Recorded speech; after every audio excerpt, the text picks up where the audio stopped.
So hello everyone, कैसे हैं आप सभी लोग। I hope each and everyone is absolutely good. My name is Krishna Kumar Shahan, मैं हूं आपका बायोलॉजी एजुकेटर इस वहाँ बायोलॉजी चैनल के ऊपर आ चुका हूं एक बार फिर, जो कि एक नए लेक्चर में एक नया कंसेप्ट लेकर, जो कि the cell the unit of life chapter, जो कि आज हम पढ़ेंगे, है ना। जैसे कि मैंने पहले लेक्चर में बताया था कि जो है अब हम the cell the unit of life जो कि चैप्टर करेंगे, और ये चैप्टर जो कि क्लास 11 का बहुत ही इंपॉर्टेंट चैप्टर जो है रहता है, क्योंकि जो है इसमें बहुत सारे इंपॉर्टेंट कंसेप्ट जो है वो प्रेजेंट है और जिसे समझना बहुत ही जरूरी है, क्योंकि ताकि तभी जो है आप जो है आगे के सारे चैप्टर्स में जो है इजीली जो है कुछ कुछ ऐसे कंसेप्ट है जो कि आप इजीली समझ पाएंगे अगर आप उसका मतलब जो है यहाँ पे जान लेंगे तो, है ना।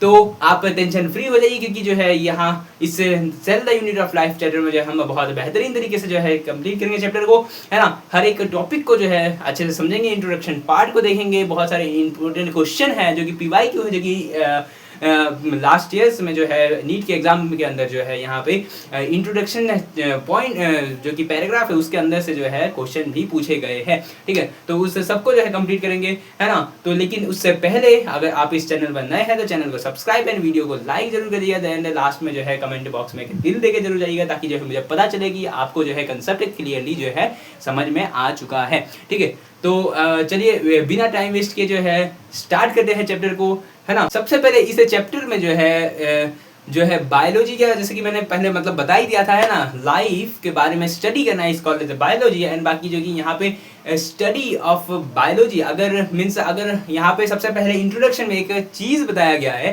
कि अगर कोई भी आदमी अगर या कोई भी इंसान जो है अगर कुछ चीज़ को जानना चाहे या उसके बारे में लर्न करना चाहे, तो वो जो है क्या चाहेगा कि वो एक स्मॉल चंक्स में जो है उन चीज़ों को जो है समझ जाए या फिर जो है लर्न कर सके, है ना, या फिर उसके बारे में जानकारी ले सके। उसी प्रकार जो है किसी भी लिविंग ऑर्गेनिज्म के फिजियोलॉजिकल और जो है बिहेवियरल एस्पेक्ट्स को जानने के लिए जो है हम किस लेवल में जाके जो है उसके बारे में स्टडी करेंगे, या फिर किसके स्टडी क्या उस मीन्स किस लेवल में जाके जो है उसके बारे में जानेंगे, है ना। तो वो जो है वो मॉलिक्यूलर लेवल के अंदर जो है जाके हम जो है उसके बारे में पता लगाएंगे। यही लाइन जो है एनसीईआरटी के अंदर इंट्रोडक्शन पार्ट में जो है दे रखा है ना, पैराग्राफ में इंट्रोडक्शन पार्ट के, है ना, उसमें बताया गया है कि यहाँ पे जो है अगर जो है हम किसी भी ऑर्गेनिज्म के बारे में लर्न करना चाहे या फिर जो है उसके बारे में जानना चाहे या उसके डिफरेंट टाइप ऑफ एस्पेक्ट्स के बारे में जो है हम उसके बारे में समझना चाहे वो बिहेवियरल हो चाहे वो फिजिकल हो, है ना। तो उसको जो है हम किस लेवल में जाके स्टडी करेंगे, वो मॉलिक्यूलर लेवल में जाके जो है हम स्टडी करेंगे, ठीक है ना। अब यहाँ पे जो है इंट्रोडक्शन पार्ट में और एक चीज बताया गया है, the style of reading biology, वो कैसा होना चाहिए, वो फिजिको केमिकल अप्रोच होना चाहिए, रिडक्शनिस्ट अप्रोच, जो कि एक शब्द बताया गया है reductionist approach. And reductionist approach का मतलब है कि वो फिजिको केमिकल अप्रोच होना चाहिए, means style of biology, reading of style of biology means biology पढ़ने का स्टाइल जो है कैसा होना चाहिए, वो एक रिडक्शनिस्ट अप्रोच की तरह जो है होना चाहिए। मीन्स रिडक्शनिस्ट अप्रोच का मतलब है कि फिजिको केमिकल अप्रोच होना चाहिए। मीन्स तो यहाँ पे फिजिको केमिकल अप्रोच का मतलब है कि फिजिकल प्रॉपर्टीज को स्टडी करना, एंड केमिकल अप्रोच का मतलब है कि केमिकल प्रॉपर्टीज को जो है यहाँ पे स्टडी करना, है ना। उसी को कहा गया है यहाँ पे फिजिको केमिकल अप्रोच या फिर रिडक्शनिस्ट अप्रोच का जो है नाम दिया गया है। Reading of style of biology क्या होना चाहिए, वो रिडक्शनिस्ट अप्रोच की तरह होना चाहिए। इसका मतलब है कि वहाँ पे फिजिको केमिकल अप्रोच होना चाहिए। फिजिको केमिकल अप्रोच का मतलब है कि यहाँ पे जो है फिजिकल प्रॉपर्टीज के बारे में स्टडी करना है, बाकी जो कि chemical structure means chemical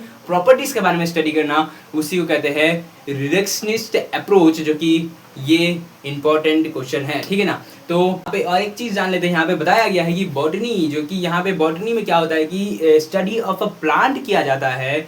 and ये जो है ये किस साइंटिस्ट ने बताया था, इसको जो है थियोप्रास्टस नाम के साइंटिस्ट जो है उन्होंने बताया था, ठीक है ना। और बाकी स्टडी ऑफ मीन्स सॉरी यहाँ पे फादर ऑफ जूलॉजी किसे कहा जाता है, वो एरिस्टोटल को जो है कहा जाता है, जो कि लिविंग वर्ल्ड चैप्टर में जो है मैंने इनके बारे में बताया था। और इन्हीं को जो है फादर ऑफ जूलॉजी भी कहा जाता है, एरिस्टोटल को, है ना। एंड बाकी थियोप्रास्टस जो है वो बॉटनी के बारे में बताए थे, ठीक है ना। और अब यहाँ पे इस चैप्टर के जो है मेन टॉपिक के ऊपर जाते हैं, व्हाट इज सेल। लेकिन उससे पहले जो है एक चीज जान लेते हैं यहाँ पे कि हमारे शरीर के अंदर कितने कण होते हैं, कितने सेल्स होते हैं टोटल। तो यहाँ पे एनसीईआरटी में लिखा हुआ है कि ट्रिलियंस ऑफ सेल्स जो कि वो प्रेजेंट होता है, लेकिन यहाँ पे 200 से ज्यादा, मोर देन 200 सेल्स जो है, डिफरेंट टाइप्स ऑफ सेल जो है वो ह्यूमंस के अंदर प्रेजेंट होते हैं, ठीक है ना। तो यहाँ पे जो है मैंने बताया कि ट्रिलियंस ऑफ सेल्स जो है एक ह्यूमन बॉडी के अंदर प्रेजेंट है, या फिर ह्यूमन बॉडी जो है वो ट्रिलियंस ऑफ सेल्स से जो है यहाँ पे मिलके बना है, ठीक है। उसके बाद जो है यहाँ पे ह्यूमंस के अंदर more than 200 different types of cells जो है वो प्रेजेंट है, ठीक है। यहाँ पे ये भी बात बोला गया है एनसीईआरटी के अंदर, ठीक है, तो जानना जरूरी है। अब देखते हैं what is cell. What is cell क्या है, हर एक बच्चे को कुछ नहीं भी पता हो तो ये चीज तो जरूर पता होगा। Cell the structural and functional unit of life कहा जाता है। यहाँ पे स्ट्रक्चर इसलिए कहा गया है क्योंकि वो जो है वो एक पूरा का पूरा स्ट्रक्चर, सेल, बहुत सारे सेल मिलके जो है कि स्ट्रक्चर जो है बनाता है, इसलिए जो है स्ट्रक्चर कहा गया है। एंड फंक्शनल इसलिए कहा गया है क्योंकि वो जो है डिफरेंट टाइप ऑफ फंक्शन जो है वो परफॉर्म करता है सेल्स, है ना। अगर हम उसे कुछ जैसे कि मान दो कि अगर हम उसे खाना दे तो वो जो है सेल जो है वो डाइजेशन, एक्सक्रीशन, रेस्पिरेशन जो है वो कर सकता है ना। एंड यहाँ पे structure and functional unit of life कहा गया है, मीन्स यहाँ पे यूनिट का मतलब है सिंगल यूनिट जो है वो मिलके जो है एक बड़ा कॉम्प्लेक्स स्ट्रक्चर या एक ऑर्गेनिज्म जो है पूरा का पूरा बना देता है ना। इसलिए जो है cell the structural and functional unit of life कहा गया है। एक बात अगर एक सीधे लाइन में मैं कह दूं तो यहाँ कह दूं कि an introduction of a cell, cell the structure and functional unit of life. Structure इसलिए कहा गया है क्योंकि जो है वो चाहे वो हर एक लिविंग ऑर्गेनिज्म के अंदर प्रेजेंट होता है, चाहे वो यूनिसेलुलर हो चाहे वो मल्टी सेलुलर हो, उसके अंदर जो है सेल देखने को मिलेगा, ठीक है ना।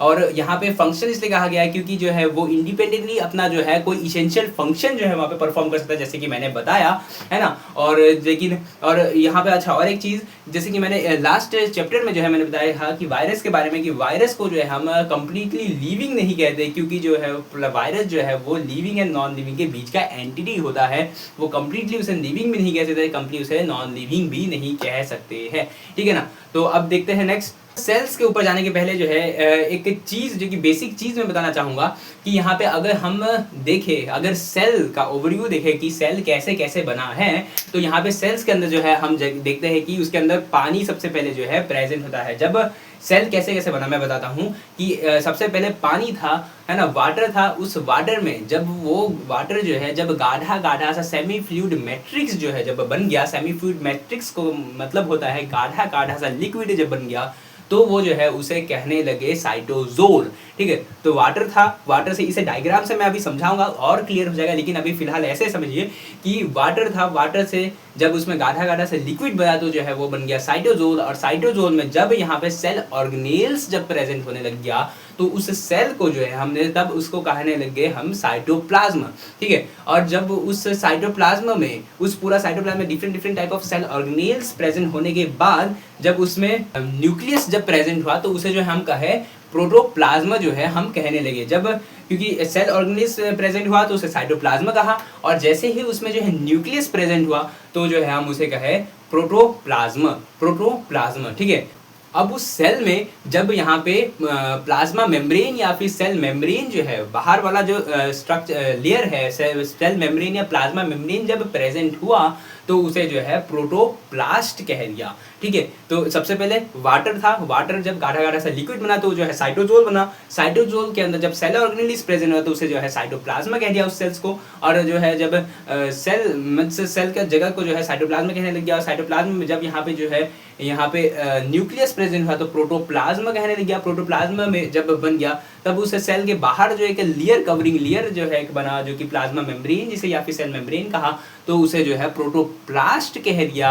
अगर जब यहाँ पे जो है बाहर में अगर सेल वाल प्रेजेंट हो गया तो उसे जो है एक प्लांट का सेल कह देंगे। अगर वहाँ पे प्लांट मीन्स अगर वहाँ पे सेल वाल अगर प्रेजेंट नहीं होता तो उसी चीज़ को जो है हम कहेंगे कि वो एक एनिमल्स का सेल जो है वो प्रेजेंट है, ठीक है ना। तो यहाँ पे जो है मैंने बताया है ना, अगर सेल वाल प्रेजेंट हो गया तो उसे प्लांट सेल कह देंगे, और अगर जो है यहाँ पे एनिमल सेल कहना चाहे तो उसे जो है मीन्स कह सकते हैं कि अगर जब प्लाज्मा मेम्ब्रेन या सेल मेम्ब्रेन तक ही लास्ट रुक गया तो जो है वो एनिमल सेल्स जो है वो कहला दिया जाएगा, क्योंकि जो है एनिमल्स में हमें पता है कि सेल वाल जो है वो प्रेजेंट नहीं होता है, सेल वाल जो है प्रेजेंट होता है प्लांट्स के अंदर, ठीक है ना। तो अब सेल्यूलर ऑर्गेनाइजेशन यहाँ पे एक बार फिर से एक बार जान लेते हैं। मैंने जो है द लिविंग वर्ल्ड चैप्टर में जो है बताया था, है ना, यहाँ पे भी एक बार शॉर्ट में बता देता हूँ कि एटम से मिलके बना मॉलिक्यूल से बना जो कि सेल्यूलर लेवल, सब सेल्यूलर लेवल से जो कि एक सेल बना जो कि यूनिसेल्युलर ऑर्गेनिज्म के लिए यूनिसेल्युलर होगा।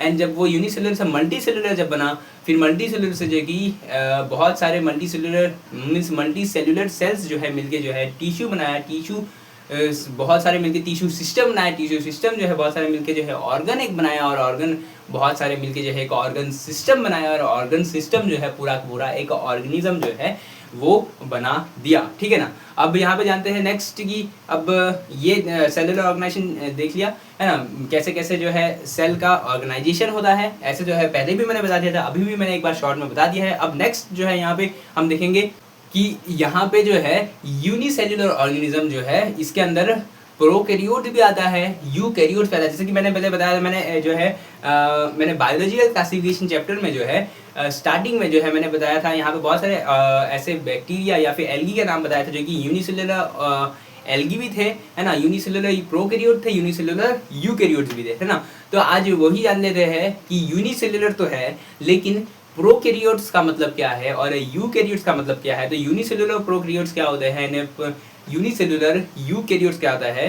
प्रोकैरियोट मीन्स प्रिमिटिव टाइप होता है ना, एंड बाकी एडवांस टाइप जो होता है वो यूकैरियोट होता है। एडवांस का मतलब है कि यहाँ पे मेम्ब्रेन जो है वो प्रेजेंट है, न्यूक्लियर मेम्ब्रेन जो है वो प्रेजेंट है, इसलिए यूकैरियोट्स जो है मीन्स यूनिसेल्युलर यूकैरियोट्स कहते हैं। और जब मेम्ब्रेन जो है, ये न्यूक्लियर मेम्ब्रेन या फिर न्यूक्लियस कह रहा हूँ, जो है मेम्ब्रेन जो है अगर प्रेजेंट नहीं होगा तो उसे जो है प्रोकैरियोट्स कह देंगे, है ना। तो सीधा सीधा सा बात है। अब प्रोकैरियोट्स में जैसे कि एग्जांपल बैक्टीरिया हो गया, नॉस्टॉक हो गया, एनाबिन, है ना, ये सब हो गया। बाकी जो है बैक्टीरिया, नॉस्टॉक, एनाबिन, ये सब जो है प्रोकैरियोट्स के अंदर आ जाएंगे। यूकैरियोट्स के अंदर जो है यहाँ पे यूग्लिना, पैरामीशियम, है ना, यूनिसेल्युलर एल्गी जैसी क्लाइमाइडोमोनास, क्लोरेला, जो कि ये सब जो है वो सब जो है मीन्स यूनिसेल्युलर यूकैरियोट्स के अंदर जो है या फिर एग्जाम्पल होते हैं, ठीक है। अब मल्टी सेल्युलर ऑर्गेनिज्म जो है, जाहिर सी बात है मल्टी सेल्युलर है तो वो यूकैरियोट्स के अंदर ही देखने को मिलेगा हमें, ठीक है। मल्टी सेल्युलर यहाँ पे मल्टी सेल्युलर मीन्स एनिमल्स भी होते हैं, लेकिन कुछ यहाँ पे प्लांट्स भी है जो कि वो मल्टी सेल्युलर होते हैं। अब ब्रायोफाइट हो जाएगा, टेरिडोफाइट होगा, जिम्नोस्पर्म होगा और एंजियोस्पर्म, ये कुछ ऐसे मल्टी सेल्युलर प्लांट्स है, मीन्स ऐसे प्लांट्स है जो कि वो मल्टी सेल्युलर यूकैरियोट्स के अंदर जो है आते हैं, है ना। अब यहाँ पे एल्गी भी हो गया, फंगी भी हो गया, है ना, multi cellular algae, multi cellular fungi जो है ये सब भी जो है मल्टी सेल्युलर यूकैरियोट्स के अंदर जो है आते हैं, ठीक है। अब जो है इस चैप्टर में जो कि डिस्कवरी ऑफ सेल किसने किसने किया था उसके बारे में जान लेते हैं। उसके बाद जो है इतना जान के जो है हम मीन्स जितना भी अभी तक मैंने बताया है कंसेप्ट, वो सारे चीज़ों को जो है एक बार लिख लेंगे, ठीक है। लेकिन अभी जो है डिस्कवरी ऑफ सेल किसने किया था, है ना, साइंटिस्ट के बारे में जान लेते हैं, कब किसने किया था, डेट इंपॉर्टेंट है ना, हर बार क्वेश्चन आते हैं। तो चलिए स्टार्ट करते हैं। साइंटिस्ट का नाम आता है जो कि रॉबर्ट हुक नाम के साइंटिस्ट जो है 1665 में जो है इन्होंने क्या किया था, इन्होंने बताया था कि उन्होंने जो है सेल को देख लिया है ना, मीन्स एक सेल को देख लिया है माइक्रोस्कोप के अंदर, लेकिन जो है उन्होंने जो है आउटर लेयर या फिर जो है कह सकते हैं फेलम या फिर जो है कह सकते हैं सेल वाल को देखा था असलियत में। लेकिन उन्होंने कहा था उस समय कि उन्होंने जो है एक लिविंग सेल्स को देख लिया है 1665 के अंदर रॉबर्ट हुक ने जो है बताया था। लेकिन जो है उन्होंने एक्चुअली जो है उन्होंने क्या देखा था, पेड़ के छाले को, जो कि बाहर के मीन्स उन्होंने जो है मीन्स पेड़ के बाहर वाले छाल जो होते हैं वो सेल वॉल को देखा था, ना ही उन्होंने लिविंग सेल्स को देखा था। उन्होंने जो है सेल वॉल को देखा था, जिसे जो है फेलम या कॉर्क कहते हैं, है ना, जो कि एक बॉक्स लाइक स्ट्रक्चर होगा, लेकिन जो है उन्हें सेल जैसा ही लगा, लेकिन असली में वो जो है वो सेल वॉल को उन्होंने देखा था, है ना। 1665 में किसने? रॉबर्ट हुक ने, सबसे पहला साइंटिस्ट, ठीक है।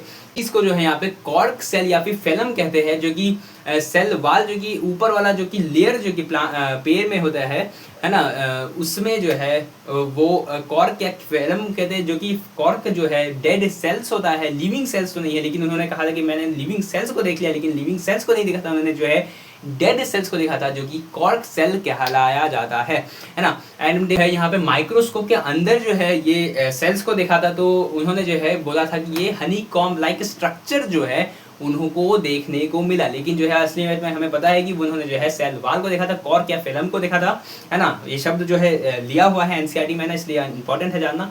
एंड कॉर्क या फेलम एंड जो कि डेड सेल्स होता है 1665 में रॉबर्ट हुक ने देखा था, ठीक है। अब लिविंग सेल्स को किसने सबसे पहली बार देखा था? यहाँ पे जो है सबसे पहले फर्स्ट टाइम जो है लिविंग सेल्स को किसने देखा था? वो एंटोन वोन लीवेनहुक ने जो है फर्स्ट टाइम जो है यहाँ पे लिविंग सेल्स को देखा था। उन्होंने जो है क्या क्या देखा था? WBC को देखा था, व्हाइट ब्लड सेल्स को देखा था, रेड ब्लड सेल्स को देखा था, प्रोटोजोन्स को देखा था, जिसके अंदर एमीबा एंड पैरामीशियम आ जाएगा, एंड बाकी जो है मींस वो दोनों ही को देखा था, एमीबा एंड पैरामीशियम को, एंड बाकी जो कि यहाँ पे बैक्टीरिया को देखा था, एंड यहाँ पे स्पर्मेटोजोन्स को देखा था, मींस स्पर्म सेल्स को जो है उन्होंने फर्स्ट टाइम जो है देखा था, जो कि लिविंग सेल्स को देखा था। किसने देखा था? वो एंटोन वोन लीवेनहुक ने जो है वो फर्स्ट टाइम जो है लिविंग सेल्स को अंडर द माइक्रोस्कोप जो है उन्होंने देखा था। ऐसे जो है, हाँ, तो यहाँ पे ये क्लियर हो गया कि लिविंग सेल्स इन्होंने किसने देखा था? एंटोन वोन लीवेनहुक ने जो है फर्स्ट टाइम जो है यहाँ पे देखा था। RBC, red blood, WBC, RBC और यहाँ पे protozoans and sperm cells, spermatozoans and बाकी जो कि यहाँ पे बैक्टीरिया को फर्स्ट टाइम उन्होंने देखा था,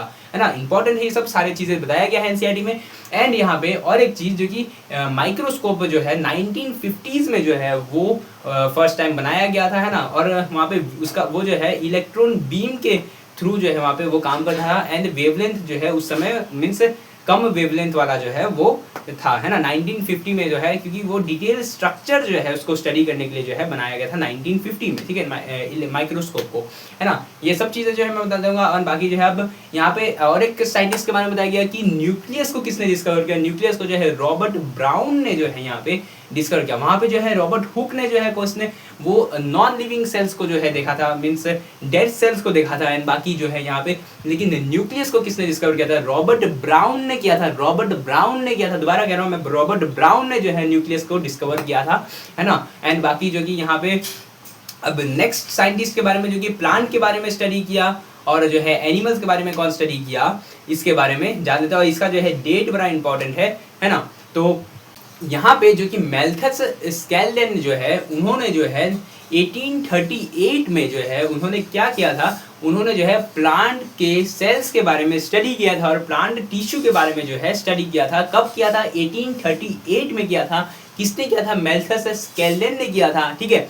ये इंपॉर्टेंट एक साइंटिस्ट है जो कि बहुत इंपॉर्टेंट है। 1838 में जो है प्लांट के बारे में, प्लांट सेल्स के बारे में स्टडी किया था, प्लांट टिश्यू के बारे में जो है स्टडी किया था, ठीक है। अब यहाँ पे एनिमल्स सेल्स के बारे में स्टडी किसने किया था? वो ट्रूडेन सिचुआन जो है, नाम से ही पता चल रहा है, ये सिचुआन जो है, सिचुआन, ये सिचुआन जो सेल्स होता है, ये आगे चैप्टर्स में हम पढ़ेंगे, है ना, नर्व वाले चीज में, कि सिचुआन जो है वो नर्व्स में होता है। नर्व कहाँ पे होता है? वो जो है एनिमल्स में होता है। और ये जो है एनिमल से रिलेटेड कौन सा साइंटिस्ट है? ट्रूडेन सिचुआन है। तो ऐसे याद रखने के लिए जो है हम याद रख सकते हैं ना, इजी ट्रिक है याद रखने के लिए, है ना। तो ट्रूडेन सिचुआन जो है वो इन्होंने जो है क्या किया था? एनिमल सेल्स के बारे में स्टडी किया था, है ना। इन्होंने कब किया था? 1839 में जो है, एक साल बाद जो है उनके स्टडी किया था, ठीक है। और जो है इन्होंने साथ ही साथ में प्लांट्स सेल के बारे में भी स्टडी किया था। एनिमल्स सेल के अंदर जो है उन्होंने क्या देखा था? सेल मेम्ब्रेन या प्लाज्मा मेम्ब्रेन जो है उन्होंने देखा था। लेकिन जो है यहाँ पे प्लांट्स में जो कि एक यूनिक कैरेक्टर जो है उन्होंने देखा था,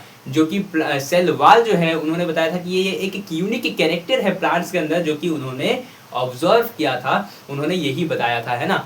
तो यहाँ पे स्टडी किया था एनिमल सेल्स के बारे में, कौन, थ्रीडन सिचुआन ने 1839 के अंदर। एंड बाकी साथ ही साथ ने प्लांट सेल के बारे में भी स्टडी किया था। उन्होंने बताया था यूनिक कैरेक्टर ऑफ प्लांट, जो कि एक प्लांट सेल वाला होता है, ठीक है। प्लांट्स के अंदर जो है कि यूनिक कैरेक्टर्स जो है ये होता है, ठीक है। तो अब एक साइंटिस्ट है, उसके बाद जो है हम लिख लेंगे, है ना, कि यहाँ पे जो है थ्रीडन सिचुआन जो है, एक उससे पहले जो है न्यू थ्योरी होने के पहले, मीन्स न्यू साइंटिस्ट के बारे में जानने के बाद जो है पहले जो है ये एक चीज़ जान लो कि थ्रीडन सिचुआन जो है उन्होंने जो है हाइपोथेसिस भी किया था कि all organism are composed of cell and product of cell, जो है ये एक लाइन बताया था, यहाँ पे एनसीईआरटी में भी लिखा हुआ है, ठीक है। और जो है लेकिन यहाँ पे सेल थ्योरी को फॉर्मुलेट कौन किया था, थ्रीडन एंड सिचुआन ने मिलके जो है सेल थ्योरी को फॉर्मुलेट किया था। और उन्होंने बोला था कि all organism are composed of cell and product of cell and new cells come from pre existing cells. उन्होंने जो है मीन्स ये क्लेरिफाई नहीं किया कि वो कहाँ से आते हैं, मीन्स ये तो बाद में पता चला, लेकिन जो है ये उन्होंने जो है इनका ड्रॉबैक यही था कि सेल थ्योरी का, कि जो है ये क्लियरिफाई नहीं कर सके थे कि न्यू सेल जो है कहाँ से फॉर्मुलेट होते हैं। लेकिन उन्होंने कहा था कि all cells are composed of cell and product of cell and बहुत सारे सेल्स मिलके जो है एक कॉमन फंक्शन जो है परफॉर्म करते हैं किसी भी एक ऑर्गेनिज्म के अंदर, है ना। तो इन्होंने जो है यही दो बातें कहा था। और इनका ड्रॉबैक ये था कि लेकिन वो सेल जो है वो कहाँ से आए, कहाँ से फॉर्मुलेट हुए, न्यू सेल्स जो है वो कहाँ से फॉर्मुलेट हुए, ये इनका ड्रॉबैक था, ये जो कि इन्होंने जो है क्लियरिफाई नहीं कर पाए थे।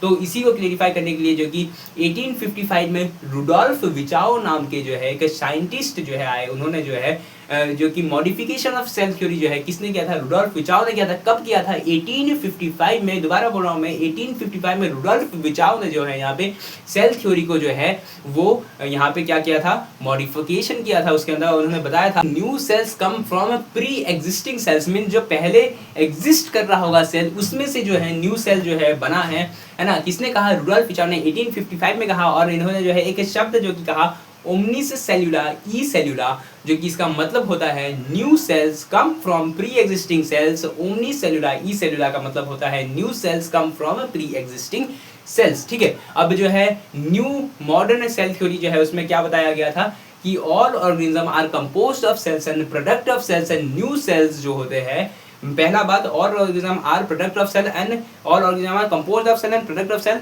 And new cells come from pre existing cells, means pre existing means पहले जो एग्जिस्ट कर रहा होगा सेल, उसमें से जो है न्यू सेल्स जो है वो फॉर्म हुआ है, ठीक है ना। तो new cells come from pre existing cells and all organism are product of cells, organism are composed of cells and product of cells, जो है यही मॉडर्न सेल थ्योरी है। तो इन्हीं सब बातों को, जो कि इंट्रोडक्शन है जितना पार्ट है और जो है यहाँ पे साइंटिस्ट के बारे में जितना मैंने बताया, वो सब को जो है अभी जो है नोट डाउन कर लेंगे, है ना, लिख लेंगे, एंड आपको क्लेरिफाई हो जाएगा हर एक बात जो कि मैंने बताई थी और भी अच्छे तरीके से। तो ठीक है, तो चलिए लिख लेते हैं एक बार। तो यहाँ पे सबसे पहले जो है मैंने बताया था कि हम कभी भी किसी चीज़ को लर्न करना चाहेंगे तो हम उसे स्मॉल चंक्स में जो है लर्न करेंगे। वो चीज़ को जो है हम लिख लेते हैं ना, whenever we learn anything, है ना। तो वेन एवर हम कभी भी whenever we learn anything, हम अगर कुछ भी जो है लर्न करें, whenever we learn anything, है ना, तो हम क्या चाहेंगे, हम जो है यहाँ पे चाहेंगे वी ट्राई टू लर्न, है ना, we try to LEARN learn, हम क्या चाहेंगे, हम जो है इन ए स्मॉल चंक्स जो है, इन ए स्मॉल CHUNKS चंक्स के अंदर, हम स्मॉल चंक्स, छोटे छोटे टुकड़ों में जो है, स्मॉल चंक्स में जो है हम जो है किसी भी चीज़ को लर्न करना चाहेंगे। तो सिमिलरली हम क्या चाहेंगे, अगर हम जो है if we have to read the physical, if we read AYSICL physical, अगर हम किसी चीज़ का फिजिकल एंड बिहेवियरल, है ना, एंड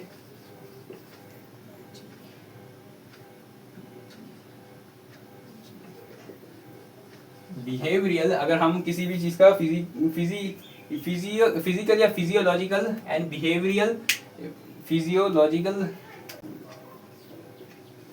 यहाँ पे फिजियोलॉजिकल लिखना सही रहेगा, है ना। तो फिजियोलॉजिकल एंड बिहेवियरल, है ना, if we read a physiological and behavioural, है ना, एस्पेक्ट्स, अगर हम जो है यहाँ पे if we read a physiological and behavioural aspects of an organism, है ना, ऑफ एन ORGANISM ऑर्गेनिज्म, है ना। तो अगर हम चाहे तो वो फिजियोलॉजिकल एंड बिहेवियरल एस्पेक्ट्स किसी भी ऑर्गेनिज्म का, है ना, वी गो टू ए, किस लेवल में हम जाएंगे, मॉलिक्यूलर लेवल में, we go to in molecular level,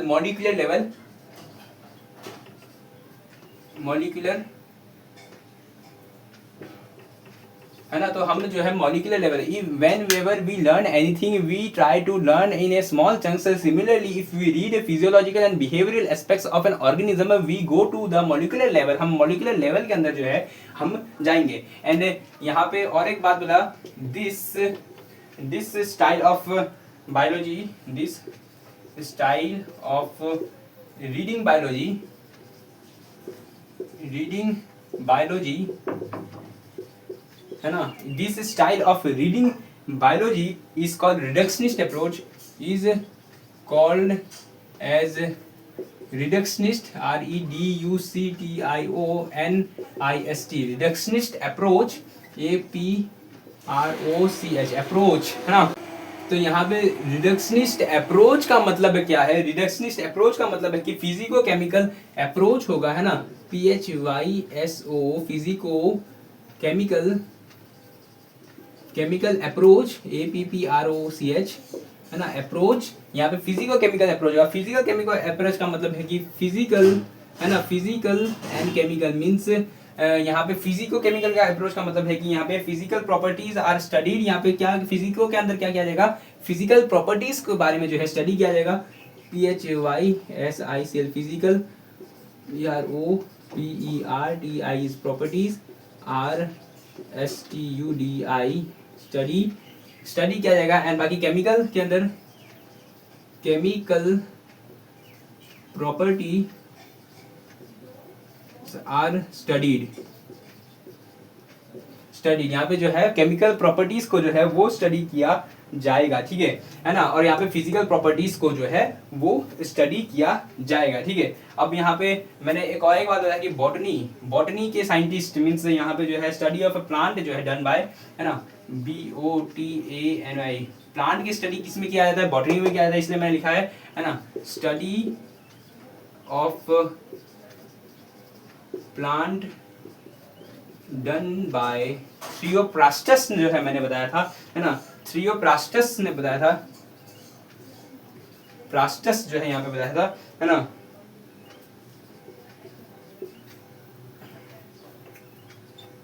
थियोप्रास्टस जो है डन बाय थियोप्रास्टस साइंटिस्ट जो है, इनके द्वारा जो है स्टडी ऑफ प्लांट किया गया था, ठीक है। कहा गया, है ना, FATHER फादर ऑफ जूलॉजी किसे कहा गया, वो एरिस्टोटल को जो है कहा गया, है ना, एरिस्टोटल को कहा, यहाँ पे कहा गया जूलॉजी के फादर, है ना, फादर ऑफ जूलॉजी जो है किसे कहा गया, वो एरिस्टोटल को कहा गया, है ना। एंड बाकी अब जो है व्हाट इज सेल जो है अब देखेंगे, लेकिन उसके पहले जो है मैंने और एक चीज बताया था कि हम ह्यूमंस के अंदर कितने सेल्स टोटल होते हैं, काइंड कितने होते हैं, तो ट्रिलियंस ऑफ सेल्स जो है are present, TRILLIONS cells anti present होते हैं, है ना। तो ट्रिलियंस ऑफ सेल्स जो है वो प्रेजेंट होते हैं इन ह्यूमन के अंदर। एंड बाकी यहाँ पे मोर देन 200, मैंने बताया था more than 200 different type of cells, different type of cells जो है प्रेजेंट इन ह्यूमन में जो है वो प्रेजेंट है। हम इंसानों में जो है more than 200 different type of cells जो है वो प्रेजेंट होता है, यहाँ पे मैंने बताया है ना। Trillions of present cells means trillions of cells जो है वो प्रेजेंट होते हैं यहाँ पे, ठीक है। अब जो है अब मेन टॉपिक पे आते हैं, व्हाट इज सेल, सेल क्या होता है ना। तो सेल क्या होता है, इसी जगह पे मैं लिख देता हूँ, यहाँ पे जगह है ना, यहाँ पे अब लिखते हैं यहाँ पे introduction of what is cell. सबसे पहली बात व्हाट इज सेल, है ना।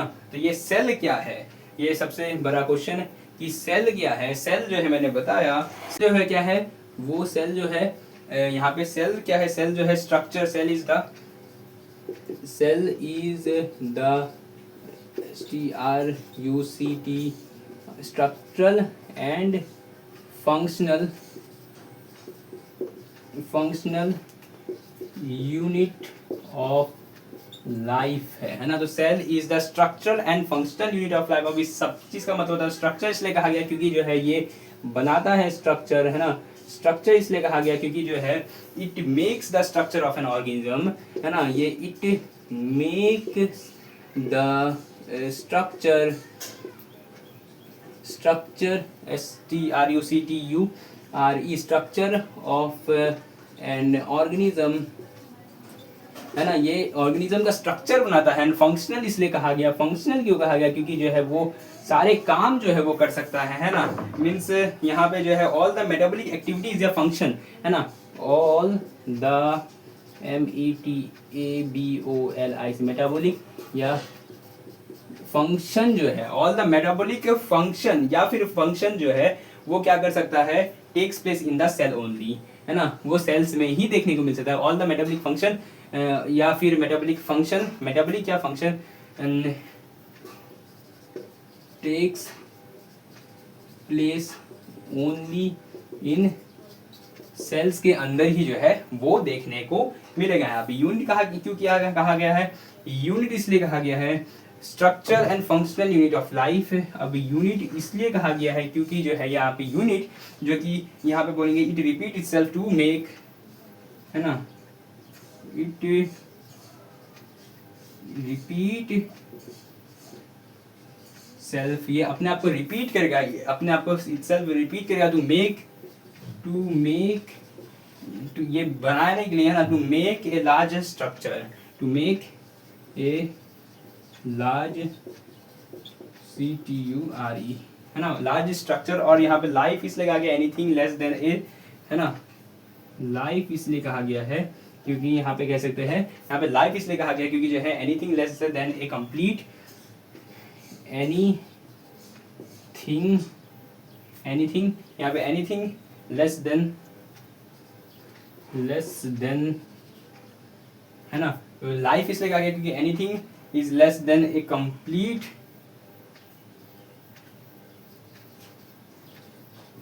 Complete structure of living cells जो है, means cell is not living, है ना।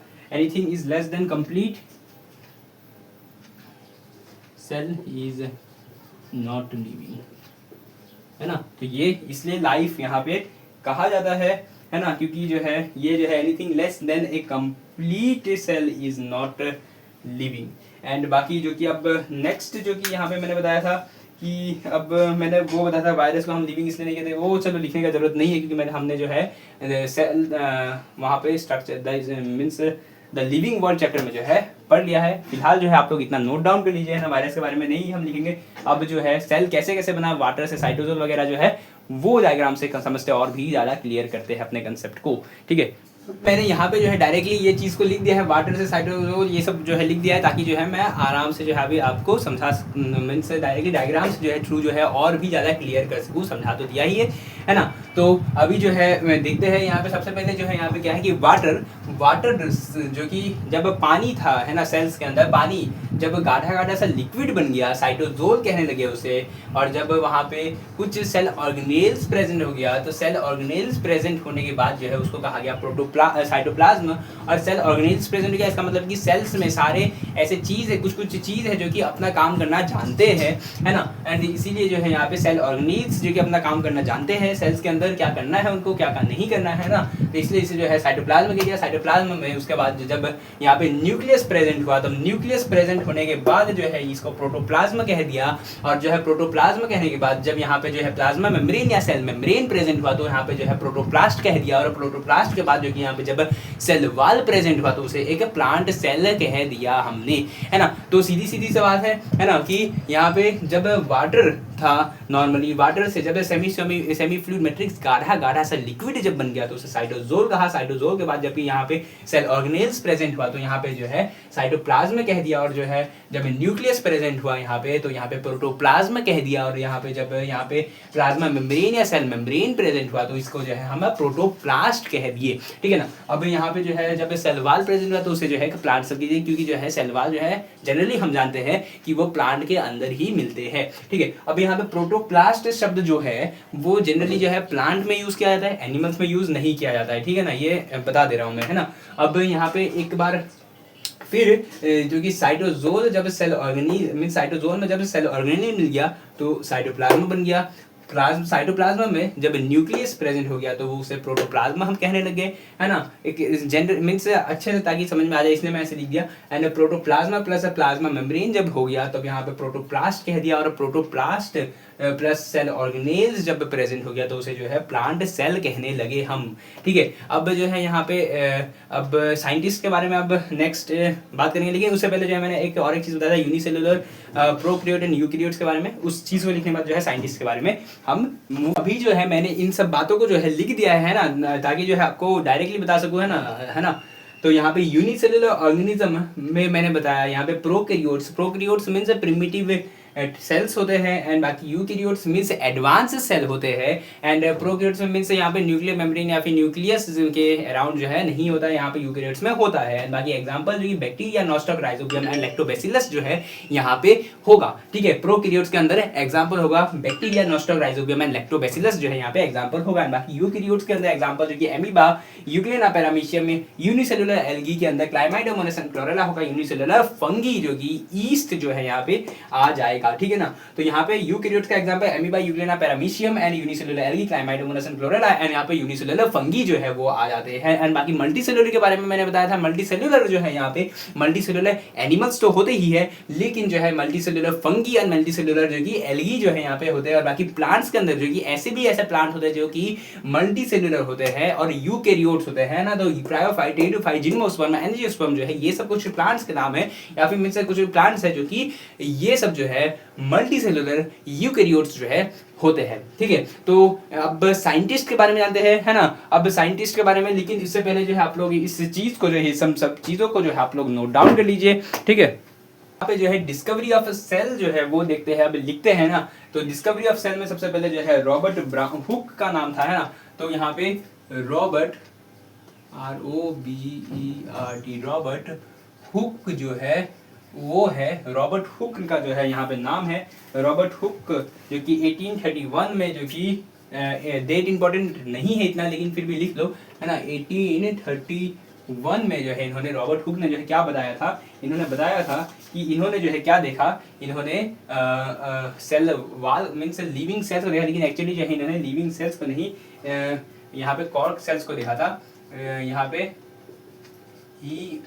BSERV ऑब्जर्व, जो कि कॉर्क सेल या फिर कह सकते हैं वो फिल्म को देखा था, है ना। PHELLEUM फिल्म को जो है उन्होंने देखा था, है ना। यू नहीं होगा, फिल्म को जो है उन्होंने देखा था अंडर माइक्रोस्कोप में जो है देखा था, ऑब्जर्व कॉर्क सेल या फिल्म। एंड बाकी जो कि ही सो ए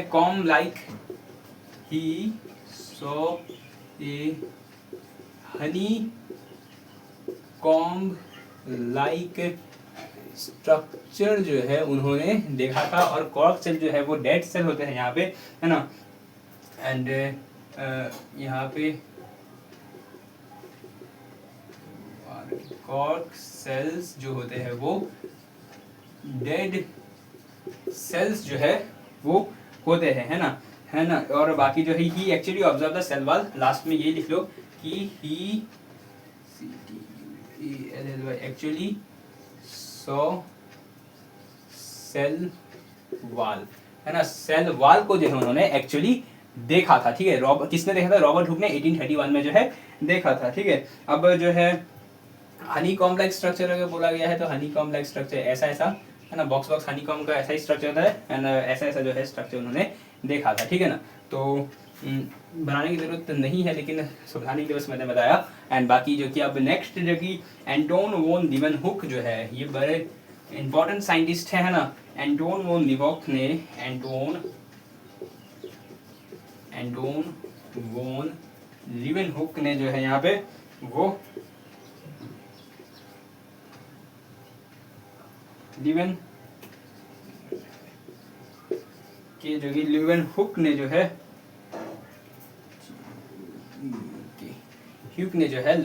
एंटोन वोन लीवेनहुक ने जो है, इन्होंने क्या लिखा था, he first observe the living cell, है ना। तो उन्होंने जो है he first observe the living cell under microscope. इन्होंने एक्चुअली क्या क्या देखा, इन्होंने जो है उन्होंने क्या क्या देखा था, रेड ब्लड सेल को देखा था, आरबीसी रेड ब्लड सेल को देखा था। एंड बाकी डब्ल्यूबीसी एंड बाकी यहाँ पे इन्होंने देखा था, यहाँ पे प्रोटोजोन्स को देखा था,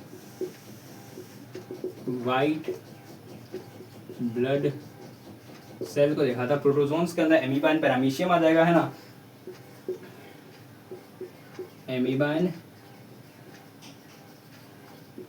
पैरामीशियम को जो है इन्होंने देखा था, है ना। तो यहाँ पे जो है first time he saw a living cell under the microscope and he saw RBC WBC protozoans and यहाँ पे जो कि बैक्टीरियल सेल्स, है ना, बैक्टीरियल सेल्स को देखा था। और बाकी जो है यहाँ पे स्पर्मेटोजोन्स को देखा था, देखिए स्पर्म सेल्स जो है वो होते हैं, स्पर्मेटोजोन्स या फिर स्पर्म सेल्स जो है वो होते हैं, ठीक है। तो जो है क्या देखा था यहाँ पे, he first observe the living cells, saw RBC WBC protozoans and bacterial cells and बाकी स्पर्मेटोजोन्स को जो है उन्होंने फर्स्ट टाइम जो है इन्होंने देखा था, ठीक है। एंटोन वोन लीवेनहुक 1674, डेट याद रखने की जरूरत नहीं है ना, जस्ट ऐसे ही लिख लो, डेट याद रखने की जरूरत नहीं है, 1674, है ना। एंड बाकी जो कि अब यहाँ पे रॉबर्ट ब्राउन ने जो है यहाँ पे क्या किया था, अब तीसरा साइंटिस्ट जो है, न्यूक्लियस का डिस्कवरी किसने किया था, DISCOVER, discovery of nucleus, NUCLEAUS, nucleus जो है, डिस्कवरी ऑफ न्यूक्लियस,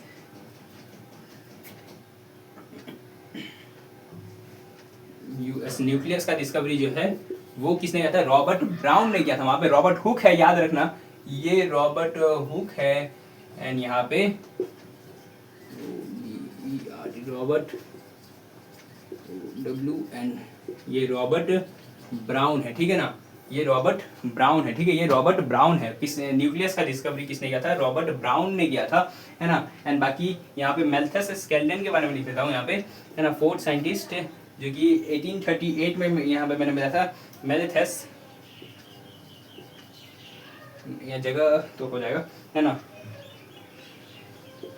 मेल्थस स्केल्डन, SCHLEIDEN, स्केल्डन, जो कि यहाँ पे जर्मन बॉटनिस्ट है। अच्छा, ये बहुत इंपॉर्टेंट है, ओल्ड एनसीईआरटी में यहाँ पे जर्मन बॉटनिस्ट ये लिखा ही हुआ था। एंड बाकी जो कि थ्रीडन सिचुआन के बारे में मैंने बताया था, वो भी जर्मन बॉटनिस्ट है, ये न्यू एनसीईआरटी में जो है बता दिया गया है ना। तो मेल्थस स्केल्डन जो है ये बड़ा इंपॉर्टेंट है, कहाँ के बॉटनिस्ट है, जर्मन के बॉटनिस्ट है, ये क्वेश्चन पूछा जाता है हर बार, है ना, जर्मन बॉटनिस्ट है, BOTANIST। इनको बॉटनिस्ट इसलिए कहा गया है क्योंकि ये प्लांट के बारे में स्टडी किए थे, है ना, study about plant and plant tissue in 1838 में, है ना। तो इन्होंने 1838 में जो है प्लांट टिश्यू एंड प्लांट के बारे में जो है स्टडी किया था। किसने किया था, वो मेल्थस स्केल्डन थे, जो कि कौन थे, कहाँ के थे, जर्मन के थे, जर्मन बॉटनिस्ट थे, है ना। ये बड़ा इंपॉर्टेंट है, जर्मन बॉटनिस्ट जो कि जर्मन के बॉटनिस्ट है, स्टडी किए उन्होंने प्लांट एंड प्लांट टिश्यू के बारे में 1838 के अंदर। एंड बाकी थ्रीडन सिचुआन के बारे में मैं यहाँ लिख दे रहा हूँ, है ना, कि ऐसे समझ में आए सारे साइंटिस्ट के बारे में आप लोगों को, इसलिए मैं एक ही जगह पे बिना मिटाए जो है लिख दे रहा हूँ, है ना। थ्रीडन सिचुआन कुछ ज़्यादा है नहीं उनके बारे में, है ना। और जो है वो क्या है, वो जर्मन जूलॉजिस्ट है, यहाँ पे है ना, ये जो है जर्मन जूलॉजिस्ट है, जर्मन जूलॉजिस्ट है, बहुत इंपॉर्टेंट है, जर्मन जूलॉजिस्ट है। बाकी जो है इन्होंने 1839 में जो है इन इन 1839 में स्टडी अबाउट एनिमल्स एंड इन्होंने क्या कहा था, इन्होंने कहा था animal cells are surrounded by say that animal cells are SURROUNDED surrounded by plasma membrane, plasma membrane membrane जो है उससे जो है वो घिरा रहता है, ठीक है ना, घिरा रहता है, ठीक है। अब और and he also study about plant cell, है ना, प्लांट सेल के बारे में बताया और उन्होंने जो है सही पढ़ा, स्टडी किया, और बाकी जो है उन्होंने बताया प्लांट सेल के बाद जो है प्लांट सेल हैव यूनिक